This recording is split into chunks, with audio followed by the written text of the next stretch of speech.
Um corpo em Cristo. Romanos 12, 3-6 tira da ilustração do corpo humano a lição da nossa interdependência.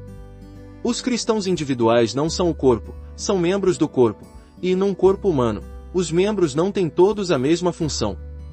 O ouvido não deve imaginar-se olho. Nenhuma oração pode fazer com que o ouvido veja, mas, através do olho, o corpo inteiro poderá ver.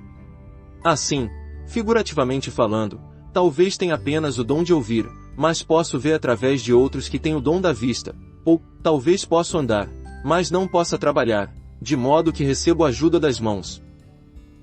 Este não é apenas um pensamento consolador, é um fator vital na vida do povo de Deus.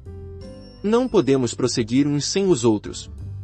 É por esta razão que a comunhão pela oração é tão importante.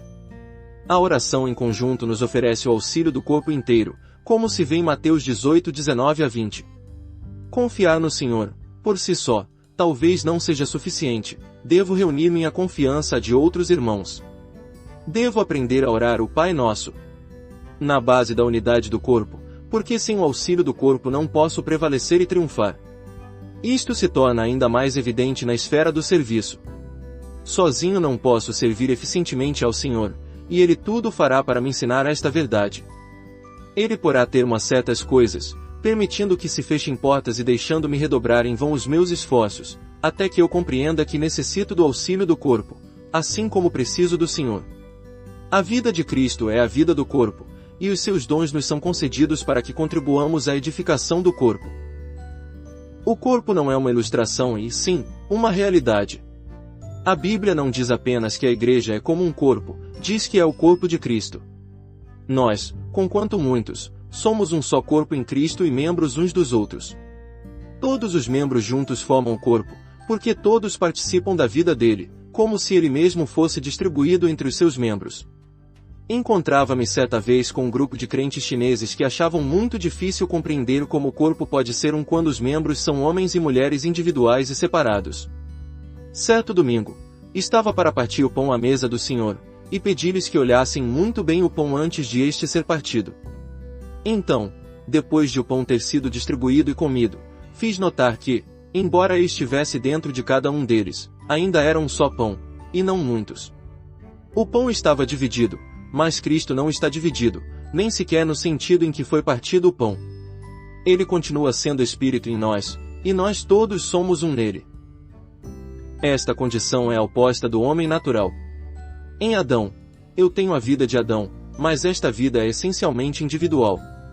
No pecado, não existe união, nem comunhão, há apenas o interesse próprio, e a desconfiança dos outros.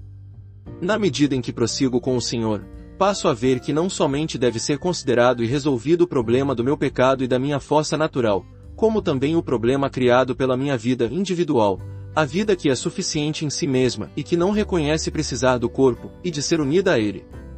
Talvez tenha solucionado os problemas do pecado e da carne sem, contudo, deixar de ser um individualista convicto. Desejo para mim mesmo, pessoal e individualmente, a vitória e a vida frutífera, sem dúvida pelos mais puros motivos. Tal atitude, porém, não leva em conta o corpo, não podendo, portanto, dar satisfação a Deus. Nesta questão também, é mister que ele faça com que eu sinta a sua vontade, senão, permanecerei em conflito com os seus objetivos. Deus não me censura por ser um indivíduo, e sim, pelo meu individualismo. O seu maior problema não são as divisões exteriores e as denominações que dividem a sua igreja, e sim, os nossos próprios corações individualistas. Sim, quanto a esta questão, a cruz tem que fazer a sua obra, fazendo-me lembrar que, em Cristo, eu morri para aquela antiga vida de independência que herdei de Adão, e que, pela ressurreição, não me tornei apenas um crente individual em Cristo, mas também um membro do seu corpo. Há uma vasta diferença entre as duas posições. Quando percebo isto, imediatamente deixo de lado esta vida de independência, e procuro a comunhão. A vida de Cristo em mim gravitará para a vida de Cristo nos outros. Já não possuo ponto de vista individualista. Os ciúmes se desvanecem. A competição cessa. Acaba-se a obra particular. Já não importam os meus interesses, as minhas ambições, as minhas preferências. Já não importa qual de nós realiza a obra. O que interessa é que o corpo cresça. Eu disse, quando percebo isto, é esta a grande necessidade, perceber o corpo de Cristo como outro grande fato divino, ter profundamente gravado em nosso espírito, por revelação celestial, que nós, conquanto muitos, somos um só corpo em Cristo.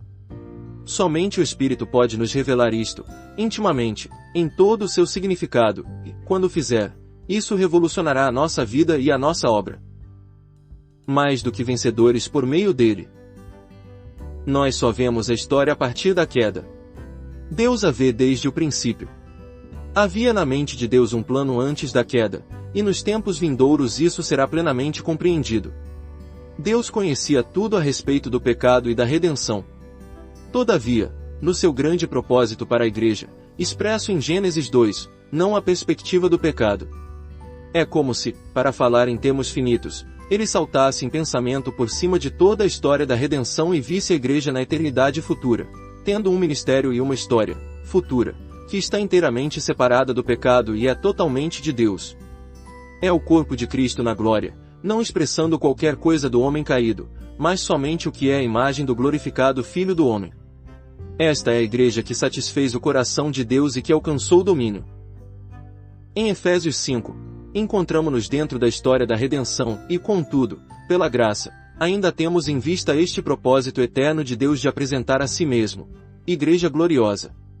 Notemos, porém, que a Igreja, agora corrompida pela queda, precisa da água da vida e da palavra purificadora para sua apresentação a Cristo, em glória, porque agora há defeitos para remediar e feridas para curar. Mesmo assim, quão preciosa é a promessa e quão graciosas as palavras usadas a respeito dela, sem mácula, as cicatrizes do pecado, cuja história está agora esquecida, nem ruga, as marcas da idade e do tempo perdido, porque agora tudo é refeito e tudo é novo, sem defeito, de modo que nem Satanás, nem os demônios, nem os homens podem descobrir qualquer razão ou motivo para censurá-la. É aqui que nos encontramos agora. A era está chegando ao fim, e o poder de Satanás é maior do que nunca. A nossa luta é contra anjos, principados e potestades, Romanos 8:38, Efésios 6:12, que estão resolutos na sua oposição à obra de Deus em nós, e que querem destruí-la, lançando muitas acusações contra os eleitos de Deus. Sozinhos, nunca poderíamos vencê-los, mas o que não podemos fazer sozinhos, pode a Igreja fazê-lo. O pecado, a dependência própria e o individualismo foram os golpes de mestre que Satanás desferiu no coração dos propósitos de Deus para o homem. E na cruz, Deus neutralizou-os. Na medida em que pomos a nossa fé no que ele fez, em Deus, que justifica, e em Cristo Jesus que morreu, Romanos 8:33-34, apresentamos uma frente contra a qual as próprias portas do inferno não prevalecerão. Nós, a sua Igreja, somos mais que vencedores por aquele que nos amou, Romanos 8:37. Extraído do livro A Vida Cristã Normal, Vatman N.E. Inscreva-se no canal Desfrutar é bem melhor.